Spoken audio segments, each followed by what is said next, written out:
আমরা আবার পুনরায় আমাদের ভিডিওটি চালু করলাম।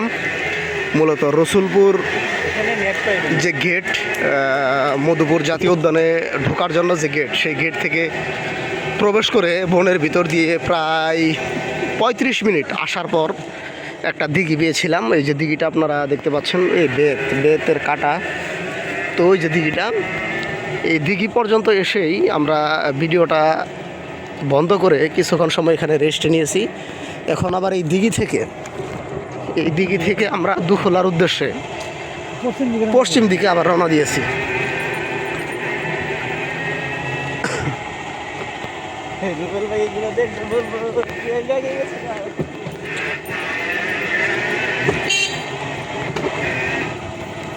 এই বনের ভিতর দিয়ে যেতে হলে বা বনটা দেখতে হলে আপনাকে একটা ভ্যান গাড়ি ভাড়া নিতে হবে, কিংবা যদি নিজের হোন্ডার থাকে সেক্ষেত্রে আরও ভালো।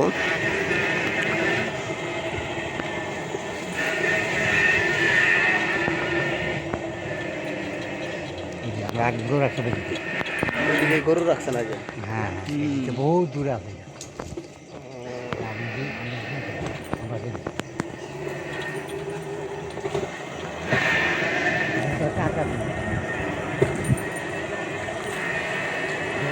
আমাকে দেখতে পাচ্ছেন, সাথে আছে লালন আর আমাদের গাড়িওয়ালা চাচা। মধুপুর বন, এখানে অনেক পুরাতন অনেক বড় বড় গাছ রয়েছে। মূলত এই বনটাই আমাদের জামালপুর, টাঙ্গাইল এবং ময়মনসিংহের ভিতরে একটা অক্সিজেনের ফ্যাক্টরি। বৃহত্তর এটা কোথায় গেছে? গ্রাম আছে, গ্রাম।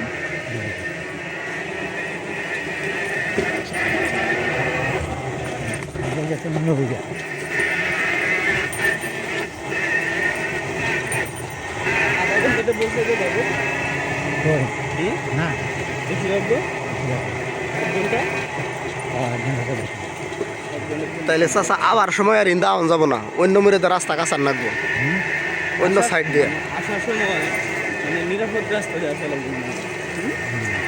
ওই তো সন্ধ্যা হয়ে যাবো। এখানে নামি আপনি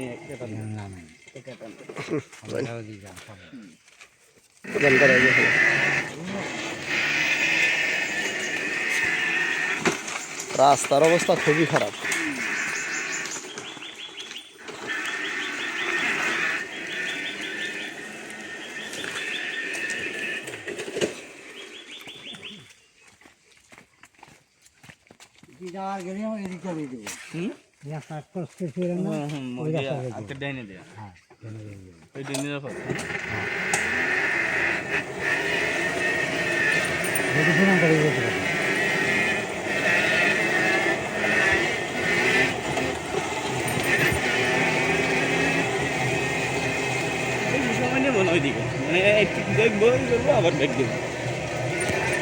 দেখা বলতে কি, এই যে ঘুরতাছি না, এটাই তো দেখা হইতো, বুঝিন নাই?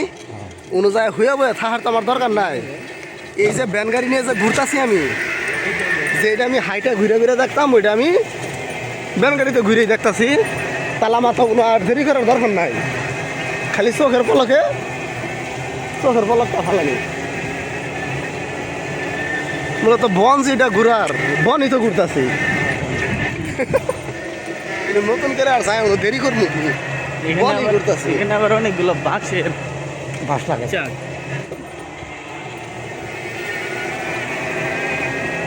চাচার কাছে দাও থাকলে একটা বেত কাটে নিতাম। এই মেলায় যে বেত আইলে পড়ে হয়েছে, দাও ঠাও আছে,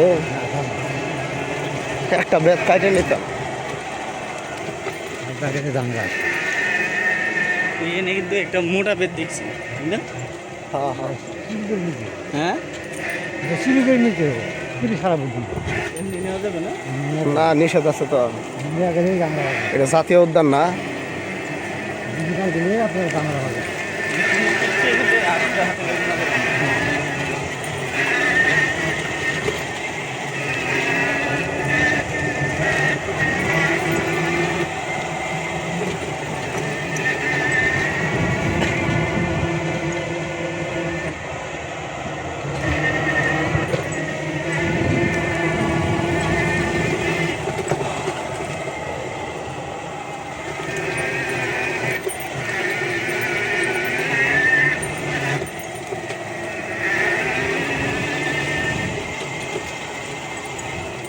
বাঘগুলা কত মোটা মোটা।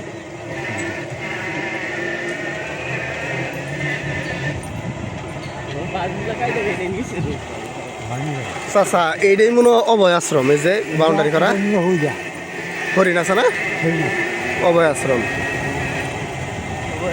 আছে এই যে এই দোকান লাগবো তো, টিকিট কাটে দোকান লাগবো।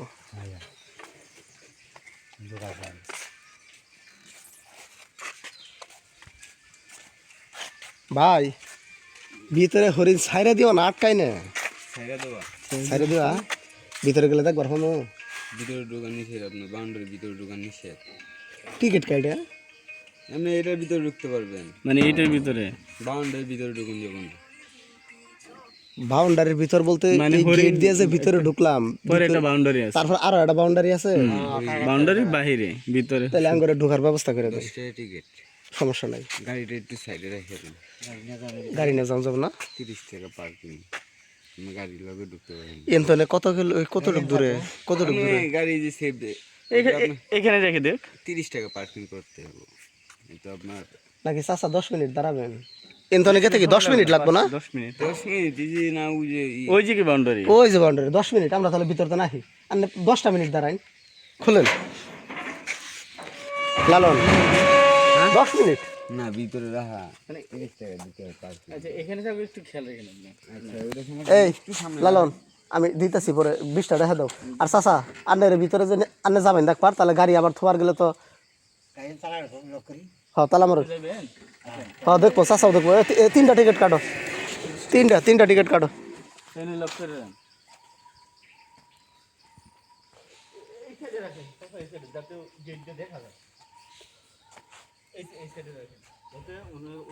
তাকাইলে দেখতে পারে, উনি তাকাইলে দেখতে পারে। হ্যাঁ এখানে কি যে ভুল করছি, মানে মোটরসাইকেল নিয়ে না এসে ভাবছি যে মোটরসাইকেল নিয়ে যে রাইখা জঙ্গলে ঢুকমে করবো, ঝামেলা করবো, এই জন্য মোটরসাইকেল নিয়ে আসছি না, আসলে কিন্তু আরো ভালো। সমস্যা নাই, আমি আছি। হ্যাঁ ভিডিও করে নেবে, হরিণ ভিডিও করুন। হরিণ দেখেন, বাইরে থাকলে দেখতে পারবেন। যদি সামনে এসে ওরা খাউন দিয়েছি আবার কথা কয়টা আছে এনে কয়টা আছে? ঘোরা যায় না তো, বাউন্ডারি দিকে তো। আমরা হরিণের প্রজনন কেন্দ্র বা হরিণ আশ্রয় কেন্দ্র দেখার জন্য যাচ্ছি মধুপুর জাতীয় উদ্যানের ভিতরে।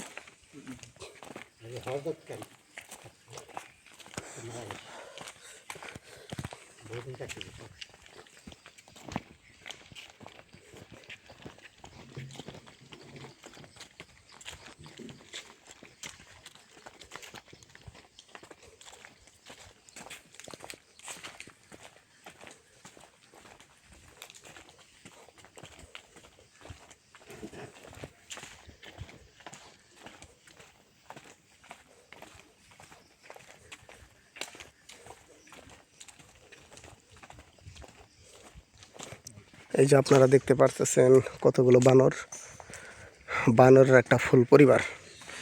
এখানে বসে তারা শরীর চুলকাইতেছে, একজন আরেকজনকে আদর করছে।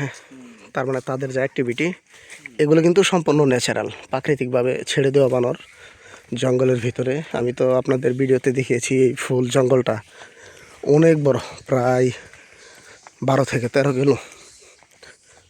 ওই দেখেন কত বানর ওখানে ঝাপাঝাপি করতেছে।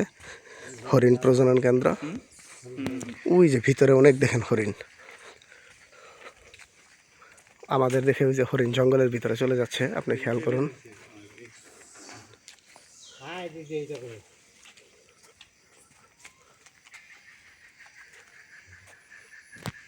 ওই যে হরিণ দেখুন, আমি একটু জুম করে দেখাই। এই যে দেখুন, আমাদের দেখে জঙ্গলের ভিতরে চলে যাচ্ছে হরিণগুলো। মূলত এগুলো প্রাকৃতিকভাবেই ছেড়ে দেয়া, আমরা যেন ভিতরে প্রবেশ না করতে পারি এই জন্য একটু বাউন্ডারি করা আছে।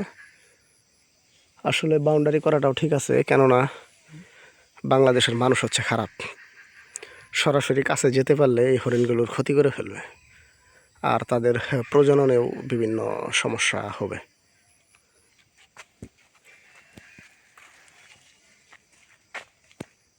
এই যে ছোট বাচ্চা একটা দেখেন, ওইটা নিয়ে চলছে। ওই যে বানরের বাচ্চা দেখেন, একটা বেতের গাছ, বানরের বাচ্চা কিরকম লাফালাফি করতেছে।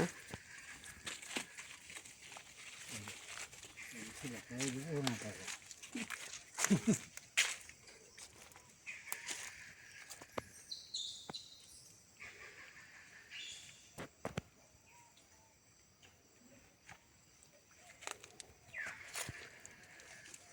আমাদের এই ভিডিওটা এখানে স্টপ করতে হবে। আমি শুধুমাত্র এই হরিণ প্রজনন কেন্দ্রের জন্য একটা ভিডিও বানাবো এই জন্য।